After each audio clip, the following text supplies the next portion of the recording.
అందరికి నమస్కారం. ఇప్పుడే చూశాను, చాలా ఇంట్రెస్టింగ్గా ఉంది. సత్య ఆర్ట్స్ ఎంటర్టైన్మెంట్లో శ్రీహర్ష డైరెక్టరు, సత్య ప్రొడ్యూసరు. కొత్త వాళ్ళు సబ్జెక్టులన్నీ కొత్తగా చాలా ఇంట్రెస్టింగ్గా తీస్తున్నారు.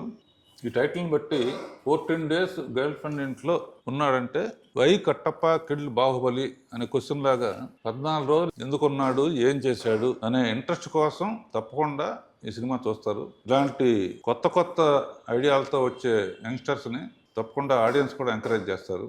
All the best Babu, all the best. ఇంతకీ 14 రోజులు ఆ అమ్మాయి అబ్బాయిని ఇంట్లో పెట్టి తాళం ఎందుకు వేసింది? అందరికి నమస్కారం. ఇప్పుడే చూశాను, చాలా ఇంట్రెస్టింగ్గా ఉంది. సత్య ఆర్ట్స్ ఎంటర్టైన్మెంట్లో శ్రీహర్ష డైరెక్టరు, సత్య ప్రొడ్యూసరు.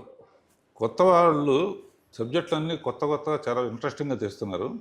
ఈ టైటిల్ని బట్టి 14 days గర్ల్ ఫ్రెండ్ ఇంట్లో ఉన్నాడంటే వై కట్టప్ప కిడ్ బాహుబలి అనే క్వశ్చన్ లాగా 14 రోజులు ఎందుకున్నాడు, ఏం చేశాడు అనే ఇంట్రెస్ట్ కోసం తప్పకుండా ఈ సినిమా చూస్తారు. ఇలాంటి కొత్త ఐడియాలతో వచ్చే యంగ్స్టర్స్ని తప్పకుండా ఆడియన్స్ కూడా ఎంకరేజ్ చేస్తారు.